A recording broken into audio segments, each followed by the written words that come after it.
South America, 15 million years ago.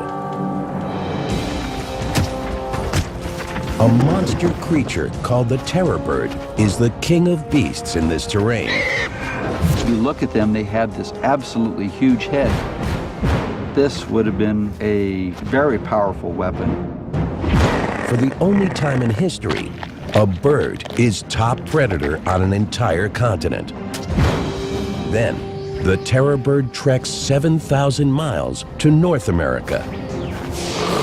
Here, fierce wolves and saber-toothed cats rule the land.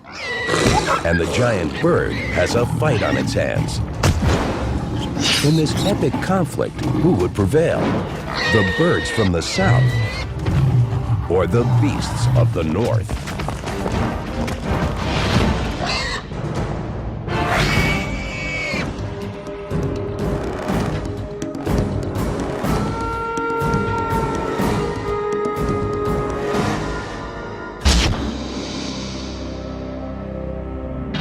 In the chronicle of life on Earth, dinosaurs reigned as history's greatest predators. They ruled the planet for 150 million years, but came to a sudden end 65 million years ago.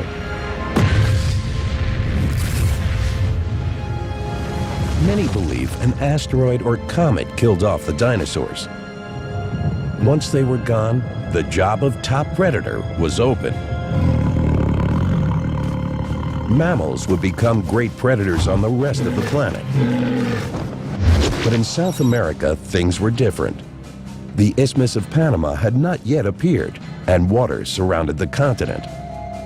In this isolation, evolution took a strangely different turn. The continent was a giant island, laced with open savannas bordered by forests.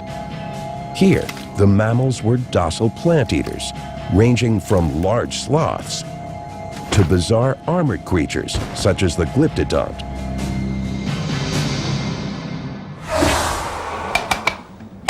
In this setting, the role of top predator went to a family of freakishly monstrous birds. Today, we call them the terror birds, and they ruled for 58 million years. If you look at the head, is enormous, like in all terror birds, and the bird would have been able to strike with enormous force, and such a force that by hitting a prey, it would have possibly killed the prey almost instantly. How could birds have attained such power? Evidence of the true nature of these enigmatic beasts is found first in fossil beds, and later in scientific laboratories. But the terror bird family remains largely a mystery. The fossil record reluctantly giving up clues in an ongoing investigation that began more than 120 years ago. The year was 1887. Paleontologist Florentino Ameghino wrote of a fossil unearthed in Argentina's Patagonia region. It was part of a strange toothless jawbone from a skull that would have been 2 feet long. So big, thought Ameghino, it must belong to a mammal.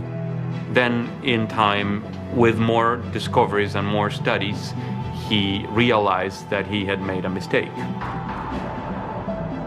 It took scientists another 4 years to identify the big predators as birds. The key clues were in the center of the fossil bones themselves. Dr. Luis Chiappi is one of the world's foremost experts on these creatures.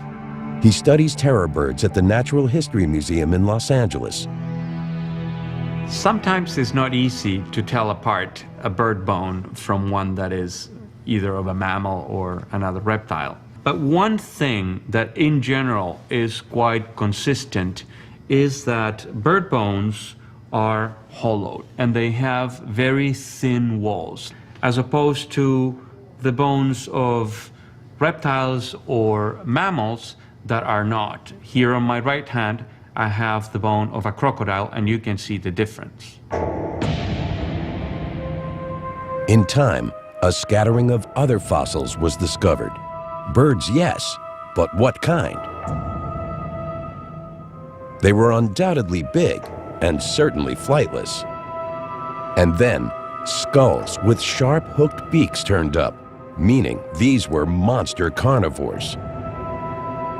When they finally found a complete skull of a terror bird, they knew then that it was not a toothless mammal, but that in fact it was a predatory bird, and a gigantic predatory bird. Hooked beaks and sharp talons are two characteristics terror birds share with all modern raptors. But scale it up to the size of a 6-foot, 400-pound bird, and the result is frightening. In the 100 years after the first discovery, scientists collected enough fossils to identify 17 different species of terror birds. They varied widely in size and lived at different times during a period nearly 60 million years long. But in 2005, the unexpected happened. What appeared to be a totally new terror bird came to light in Argentina. High school student Guillermo Aguirre-Zabala was fossil hunting with a friend when they stumbled onto an historic discovery.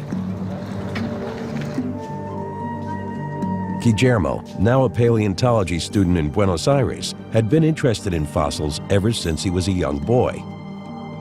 El hallazgo fue The find was in the summer of 1999. I don't remember the exact date, but it had to be March. tiene que ser marzo. It all happened outside the village of Camacho, near the western edge of Argentina's vast region of Patagonia. Terror birds are known to have ranged from here through Uruguay and Brazil. Nosotros ya habíamos encontrado algún que otro fósil, unas mandíbulas. We had already found some other fossils, so we knew where to look and how to recognize fossils. De conocer los fósiles. Este particularmente estaba. This one in particular was almost completely covered. Cubierto. When we found the first pieces, we made contact with the Paleontology Museum in Bariloche. Nos contactamos con la gente. That's where we learned how to dig around the fossil and extract it.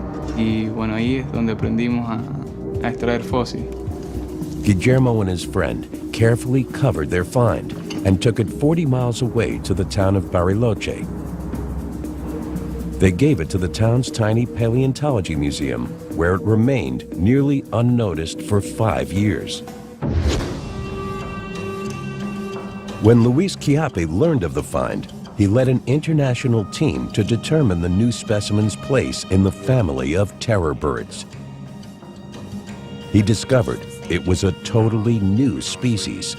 Seeing this enormous skull that's about 20, almost 30 inches in length is just like, psh.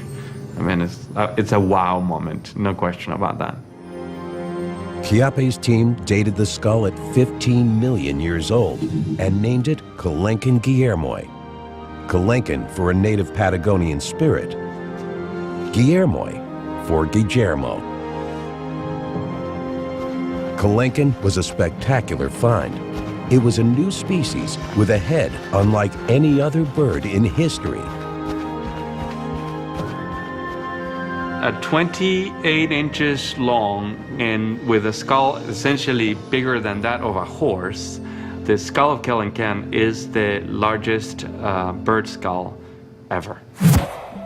Chiappe compared other terror bird fossils to Kelenken's skull, plus a leg and toe bone found with it. He hoped to learn how big Kelenken was, how strong, how fast. See whether we can talk to Sarah. By examining the skull from a smaller terror bird, Luis Chiappe begins to get an idea of what the new species looked like. While in Bariloche, paleontologist Sarah Bertelli analyzes Kelenken bones in the town museum. Comparing measurements of these few specimens with other terror birds, they can estimate the critical dimensions of Kelenken itself. Although the skull was the most spectacular find, a complete leg bone also provided surprises. Este es el hueso de la pata de Kelenken. This is the bone that corresponds in humans to the connection between the ankle and the toes. Del tobillo hasta los dedos del pie. The proportions of the leg bone are unexpectedly slender for such a large bird. Some other large terror bird species are thick-framed and thought to have been slow ambush predators. Kelenken, with these bones, is different. Por eso, en las aves de terror, que son In the largest and heaviest terror birds, this bone is short and stout, but in the faster birds, this bone is long and slender. That's why we think Kelenken was a fast runner. lo cual nosotros pensamos que era un corredor. Kelenken is among the tallest and fastest in the terror bird family. It weighs in at 400 pounds and stands 7 feet tall. It stands on slender but muscular legs, hinting at a fast running speed. From beak to tail, it's 9 feet long. But when seen from the front, it appears surprisingly narrow at 18 inches wide, perhaps less obvious to prey animals on the lookout. But Bertelli discovers that the bird's sheer size takes a back seat to the enormous strength of its bite. The bones of Kelenken's skull bear scars of massive muscles attached to the temples, a clue to the power of its gigantic jaws. These muscles control the bite force in most animals and represent one of the things even humans have in common with terror birds. Si colocamos nuestra mano en esta zona, If we put our hand up here and open the jaw, we can feel the contraction of the temporal muscles. la contracción de los músculos temporales. Estos músculos, la cicatriz dejada por estos músculos en el cráneo. The scars left by these muscles occupy a large part of the skull's roof. That gives us an idea of the tremendous bite force this bird had. Tremenda fuerza que tenía esta ave al morder. Another set of scars reveals powerful neck muscles. With such strength, the terror bird was fearsome in lashing out viciously with its frightening beak and its nail-like hook. The terror bird, using its head as a pickaxe, would plunge the nail of the beak into the prey animal, and it could slice through meat, but also through certain bones. A terror bird's head was a killing machine, a weapon propelling it to the height of power, becoming South America's unchallenged apex predator.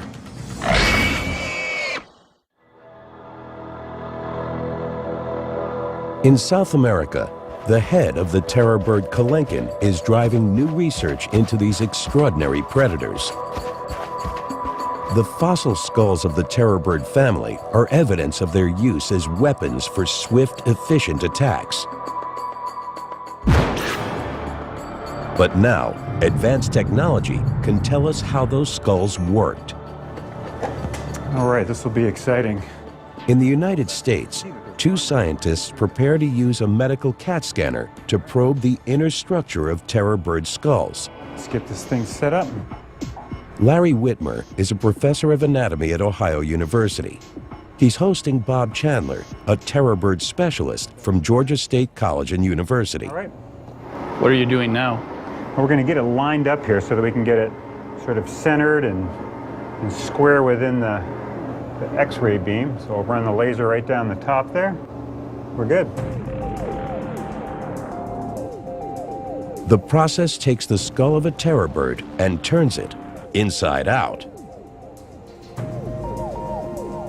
The entire scan lasts less than a minute, but the pictures it produces will provide clues to the nature and behavior of terror birds as they lived and hunted. One thing we can tell by looking at the skull is that this is a relatively very strong skull. We can see that this pillar in front of the eye socket is really tall and strong. We see this bar along the cheek line right in this area is also tall and relatively thick, suggesting that the skull was built for both delivering and withstanding relatively large stresses. A fact that the peaceful plant-eating Homolototherium may have experienced firsthand as it faced the terror bird Kelenken. The Homolototherium was certainly one of the potential prey items for the Kelenken. It's a hoofed animal that really has no modern relatives. Slow on its feet, the 600-pound Homolototherium outweighed Kelenken by 50%. The kill required a specific strategy. One of its possible strategies would be to go for the base of the skull and to try and paralyze the animal.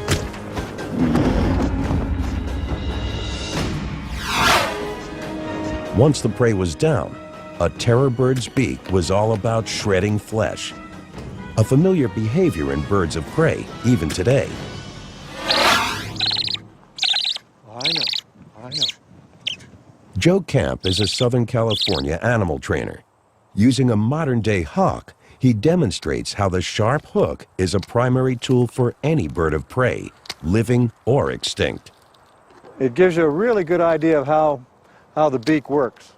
Basically, you can see the hook tears into the meat. You can see her doing that, kind of stabbing it. Then her lower bill comes up and shears it, and then she tears it on off. The bill itself is almost like your incisors, with the hook of itself being what would be like our fangs or an animal's fangs. The terror bird's gigantic head was more than a mere feeding tool, however. Paleontologists see it as its primary attack weapon. Inspiring scientists like Stephen Rowe to test the true strengths of the skull. We're looking at a potentially horrendous predator here. This would have been a very scary bird. How scary? Working at Australia's University of New South Wales, Stephen Rowe has loaded his computer with detailed data from a terror bird skull. What I've done here is build a very detailed computer model of the skull of a terror bird. Rowe has put his model through simulated movements to measure the stresses on the terror bird's skull in the attack mode during the violent mechanics of a kill. What this allows us then to do is to digitally crash test the animal, or digitally crash test the skull. So we can run it through different hypothetical behaviors to assess just how well the skull performs. Rowe's crash tests measure what kind of stresses are on the skull when the terror bird swings its head down, when it pulls its head back, and when it shakes its head from side to side. Stresses in the simulation are color-coded. Blue means very little or no stress. Green, a lighter blue through greens is medium stress, and then up into red, pink and white, high stress regions. The digital simulations offer insights into the bird's attack capabilities, as well as what might give them trouble. The analysis supports the belief that terror birds use their heads to swing down, striking pickaxe style into prey. The animal has a prey item at the tip of its beak here, and it's moving its head down. Its neck muscles are pushing the head down into the prey. Under these conditions, the beak itself is not under a great deal of stress. When the terror bird bites and pulls, the skull also shows a lot of blue, meaning very little stress. Pulling with the beak is classic behavior for a bird of prey. The terror bird is well adapted to tear that prey apart with its beak by driving the beak in and pulling with that wickedly recurved tip of the beak there. But Rowe's electronic assessment also revealed a weakness in the mighty terror bird. In attacking and feeding on prey, it would never shake its head from side to side. Here in this third simulation, the bird is biting down into a prey animal and shaking its head from side to side. And under these conditions, the terror bird's skull lights up like a Christmas tree. It really does not handle that kind of stress well at all. While Rowe's simulations show how the hardware of the terror bird's head was used, Whitmer and Chandler are reaching beneath the skull's surface to uncover clues to the creature's behavior. But here, I mean, it makes this complete shield across the top. The CAT scan goes beyond the beak, delving deeply into the terror bird's head with unexpected results. Well, one thing that the CT scan showed was really quite a surprise, and that is, if we look on the inside here, is that within the beak was a large hollow cavity. This was completely unexpected. It was completely hollow, which raised the question, why would they have this completely hollow structure? One thing I think could be going on here is that this bill, this hollow bill, was a resonating structure. They may have actually used, like some birds do today, sort of clacking movements of their jaws that would have resonated within this large hollow space. The clack of the terror bird may have been a familiar sound on the prehistoric savannas, but what was its purpose? A mating call? An alarm signal? The CAT scan can't answer those questions, but it can show us how well terror birds could hear such sounds. Well, let's zoom in here on the ear and see if we can see what's going on here.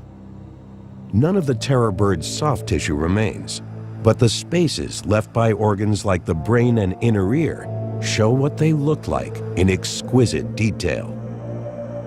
This is called the cochlea, and that's the hearing organ. What this tells us, it's very long and straight. The great length of that suggests it was potentially able to discriminate sounds well. And it's in the inner ear that the CAT scan reveals the critical system controlling the terror bird's superb agility. What we can see in terror birds are a series of long, delicate, thin canals. What this suggests to us, it had very sophisticated sense of balance and making the quick turning movements that a pursuit predator has to make. What we see here is the neural equipment that allowed that to take place. A small animal scrambling to hide may have had little luck, as the terror bird would easily scoop it up and swallow it whole. A shocking example of instant gratification. If this was part of terror bird behavior, they may also have coughed up pellets of undigested fur and bone, as predator birds do today. If computer-generated images of its ear canals can tell us the terror bird was such an adept hunter, what can we learn from the same kind of pictures of its brain? Besides being larger than other animals, the terror bird brain was hardwired for eyesight. Large optic lobes, as well as expanded higher brain centers, work together to receive and process what the terror bird sees, all critical for targeting and attacking prey. There is also the surprising lack of any sizable olfactory bulb, meaning it did not make much use of smell, which strongly suggests it was a highly active predator rather than a scavenger. Some large carnivores, bears for instance, are also scavengers, relying on their sense of smell for finding dead meat. The CAT scan tells us terror birds were not members of this club. This animal clearly was not emphasizing the sense of smell. What we see here is the brain of a predator. What might have been going on inside its brain when the terror bird came across prey such as the glyptodont? The glyptodont is certainly one of the most distinctive South American mammals with this solid bony armor.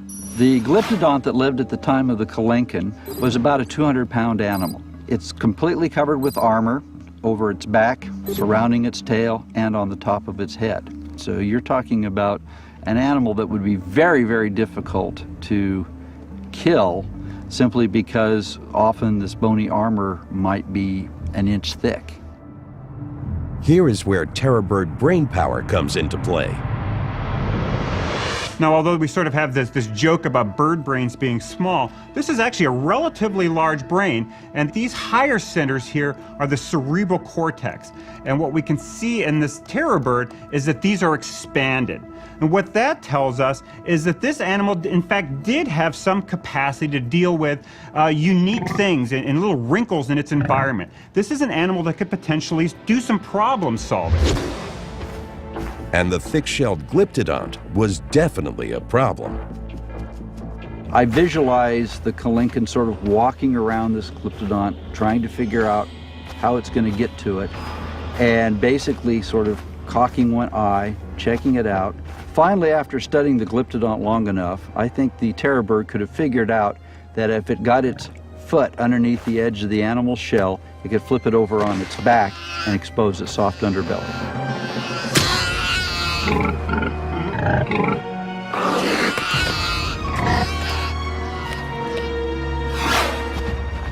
South America was a cornucopia of prey for Kalinkin and its relatives. As an active predator, a 300 to 400 pound terror bird had to eat 20 to 30 pounds of food a day, and the isolated continent provided it, remaining for the terror birds a virtual Garden of Eden. You really are talking about a smorgasbord of potential prey with very little competition that the terror birds could feed upon, some of them reaching quite large size. But nothing is forever. Our planet is an ever-changing one, and for the terror birds, the paradise of isolation would begin to crack with the rumblings of a volcano.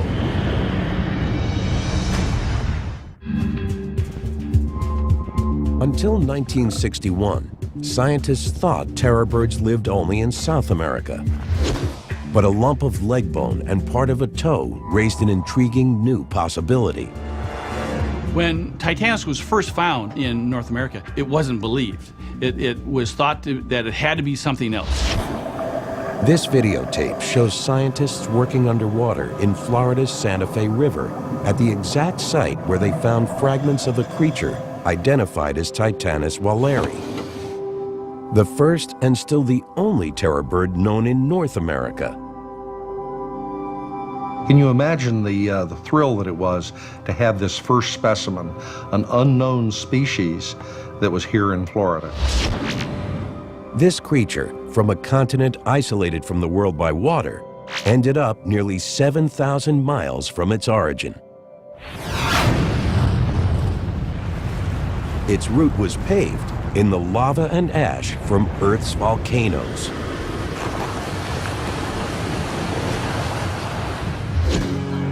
Oh, this is a big volcanic ash, a lovely piece of ash. Really very In Central Oregon, geologist Greg Ritalik shows paleontologist Jordy Duckler how volcanoes can quickly change a landscape. Part of a big eruption. It's a rather unusual kind of volcanic eruption. Ritalik says the deposit in Oregon was created by an ancient eruption in the Pacific Ring of Fire, a string of more than 400 volcanoes ringing the Pacific Ocean from New Zealand to Chile. Part of that ring is in Panama, where North and South America were once separated by a water gap. The two continents were joined by volcanic activity in the Central American Isthmus in the late Miocene when the terror bird was on the march. The connection was formed largely from lava-producing volcanoes rising from the sea, as well as the uplifting of tectonic plates. But there's more to the story. The native jungles of the new land in Central America were not the kind of environments through which terror birds would have migrated. That's where volcanic ash deposits like the one in the Pacific Northwest come in.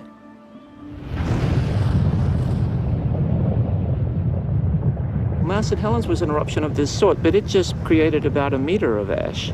This one created 110 feet of ash, and at 600 degrees centigrade, it was a much bigger eruption than Mount St. Helens, and it would have created enormous stretches of open country. The volcano that created this deposit exploded 200 miles away.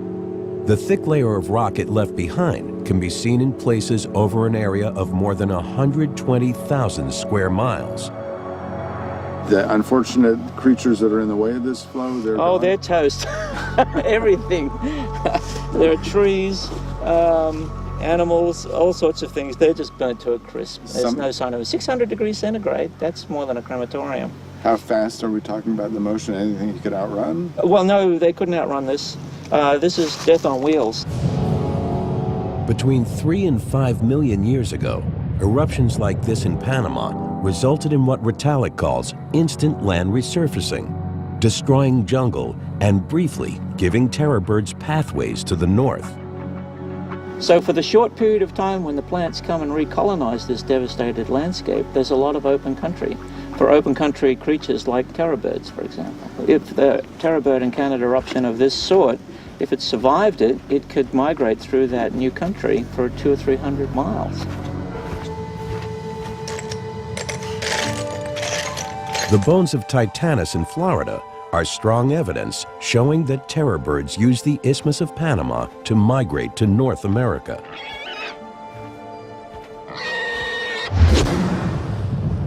When volcanoes filled the gap between the two continents, the resulting land bridge made migration possible. The birds expanded into familiar savannas, now accessible by the new route. I think terror birds are like many other species that if the habitat is present, they'll try to occupy as much of it as possible. Since the original discovery in 1961, only a handful of North American terror bird fossils have been found. Presently, in North America, there are 42 specimens of Titanus. 41 of those specimens reside here at the Florida Museum of Natural History. Without a skull or any other large fossils, it's almost impossible for experts to piece together a complete picture of the North American terror bird. All they have to work with are scant bone fragments. Irv Quittmeyer calculated the key dimensions for Titanus by comparing the proportions of its bones to other terror bird species. For instance, he used the base of the Titanus leg fragment to figure out the whole bone's length.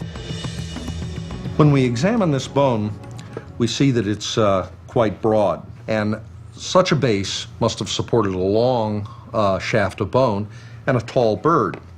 The way that this would work can be illustrated by using these lumps of clay and ruler. In a small base, this would just fall over. So it needs a large base in order to hold it in place, and with a smaller one here. So, a large base, long shaft of bone, tall bird. Smaller one with a smaller shaft, smaller bird. Quittmeyer's numbers game involved comparing measurements from 16 different terror bird species. He even investigated the South American Seriema, the terror bird's closest living relative. The calculations provided the critical dimensions needed to build the Florida Museum's spectacular metal skeleton of Titanus. A complete view of the terror bird as a whole. Scientists concluded that Titanus was strikingly similar in form to Kelenken, the tallest of the terror bird species. But Titanus is about 20% shorter. The smaller size may have made it faster and more agile. The terror birds that came north were part of the Great American Interchange, a broad exchange of species between North and South America by way of Panama. The terror bird needed its speed for the new prey it encountered. Chasing a swift horse would have been a challenge for Titanus. The fastest running birds in today's world are ostriches. Similar in shape and size, they offer us a way to figure out how terror birds ran. Some terror birds compare very well in terms of their limb proportions to an ostrich. And so you would be fairly confident in reconstructing terror bird locomotion as something like that of an ostrich. Since ostriches can easily run 30 to 40 miles per hour, they're not easy to pin down for a demonstration of their technique. So, biologist Kevin Middleton has invited gymnast Henry Holloway to the University of California campus in San Bernardino to explain how creatures like ostriches or terror birds can run so fast. Holloway will show how his human legs can work just like ostrich legs with the help of some special equipment. It's a jumping stilt. This is an aluminum frame with a carbon fiber leaf spring that's gonna give you back what you put into it. The jumping stilts will allow Henry to run like an ostrich by mimicking the long, springy tendons in the bird's legs. But the anatomy of the bones is part of the equation as well. This is the thigh bone, the knee, the shin, and the foot. In a bird, the foot would be much, much longer. And then when Henry stands on his toes, this is how a bird runs, on its toes. The longer foot is important because it gives greater leverage for the muscles and allows longer strides. The apparent backward knees in a fast-running bird are really the animal's ankles. It's a dramatic illustration of how long those foot bones are and how much leverage they supply. Let's do it. For Henry Holloway, the high-tech jumping stilts essentially lengthen his short human feet, giving him the ability to run like a terror bird. Go!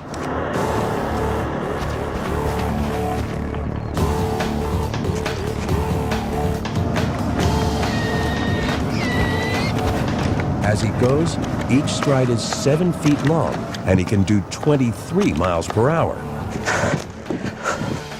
Terror birds with bigger legs and bigger muscles had 10-foot strides and could probably do 40, just as ostriches can today.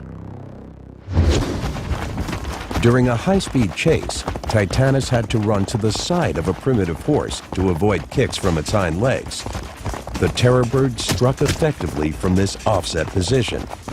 With that pickaxe, drive the nail into the back of the neck, make a severe wound there, and then allow the animal to bleed to death before they came in to finally dispatch the animal.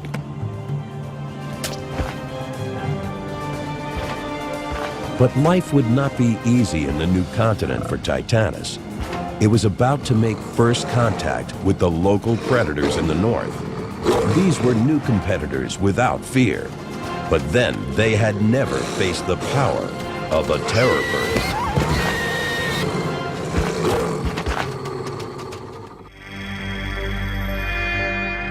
Around 5 million years ago, in what is now the southeastern United States, a mysterious newcomer from South America feeds on a primitive horse. The terror bird was the top predator in its ancestral home. But here in North America, it has competition from creatures it never encountered before. At the same time that Titanus was here in North America, there was a small wolf-like animal called the Edwards wolf.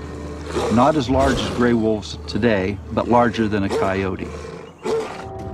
Hunting in a pack, the wolves are there to steal the terror bird's prey. But this is a challenger they've never seen. They depend on instinct and spread out. This is a battle for attention. Who can divert the attention of the other combatant and in which direction and for how long? If you're distracted long enough to have to fight one wolf, there's not really a chance that you can expend your energy keeping the other wolves at bay. Modern wolves are known for wearing down their targets, and their prehistoric cousins were likely the same. I think probably the defining moment is when the Titanus feels like its life is endangered. Once the terror bird gets the idea that it's, in a sense, outnumbered at a strategic level, it's probably not going to expend its energy over that carcass. It's probably going to divert its energy somewhere else.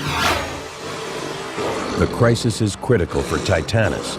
As the wolves close in, its attention turns to escape. Neither side can sustain the tense standoff, and one swift exchange will prove decisive. Making a willing sacrifice, the wolves prevail. Lesson learned, the terror bird withdraws. Its native intelligence driving it to change its hunting strategy. So I could certainly see a terror bird after its first encounter with a pack of wolves possibly realizing that it's not worth the fight, it's going to lose in the long run, and eventually start developing avoidance behavior that if it kills something, the wolves come along, it's probably going to give it up rather than risking itself becoming a meal as well. Predators also posed a danger to terror bird eggs. Scientists believe they were similar to the eggs of ostriches, which are eaten by modern predators. In today's world, predators may be able to scare ostriches away from their eggs. Prehistoric predators, however, may have had to wait for a terror bird nest to go unguarded. If terror bird eggs were like ostrich eggs, how strong were they? To test the notion, we placed a wooden plank on a single ostrich egg and added iron weights 25 pounds at a time. The plank concentrates all the weight at one point on the shell. But even with this stress, the egg supported 175 pounds before finally breaking under the load. But the strength is illusory. An egg dropped from 2 feet cracks easily. One egg rolled against the other does the same.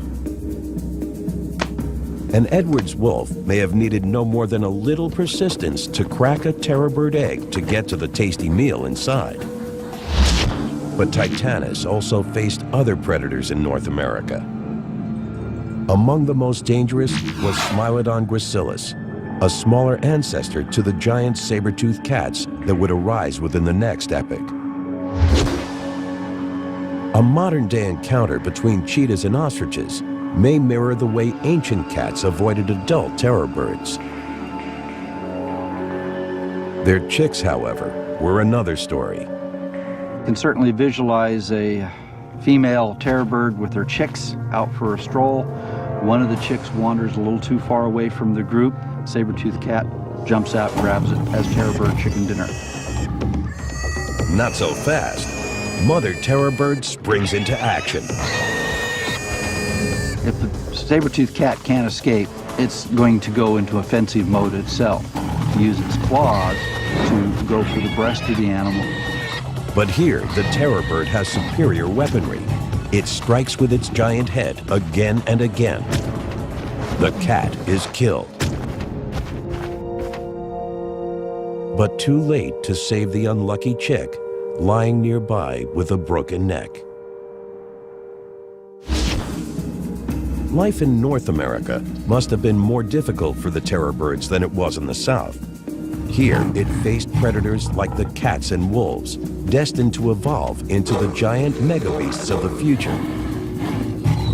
These new competitors threaten the terror bird's very existence. Titanus as a species was in mortal danger.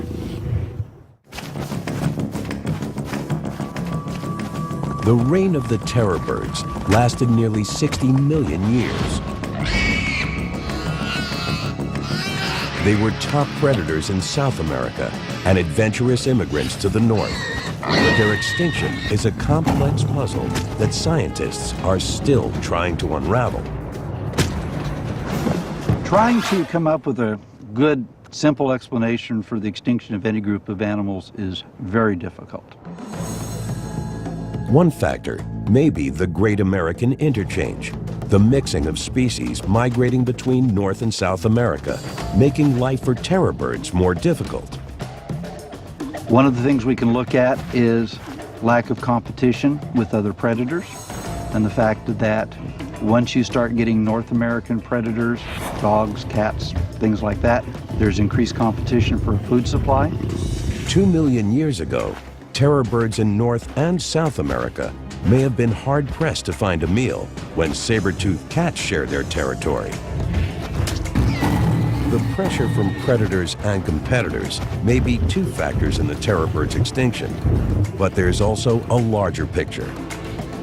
It's my opinion that the terror birds were not outcompeted by mammalian predators, but in fact it was a global change in climate.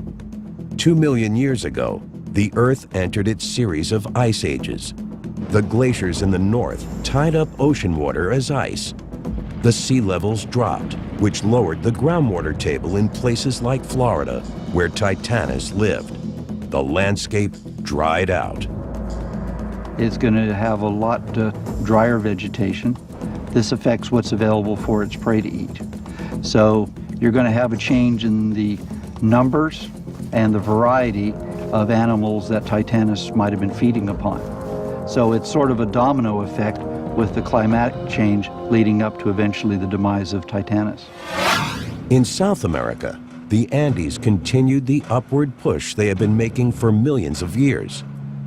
Blocking more and more rainfall as time passed, the savannas to their east changed into drier steppes, further robbing terror birds of habitat. Environment, predation, competition. Each is a suspect in the mystery of the terror birds and why their long success finally came to an end.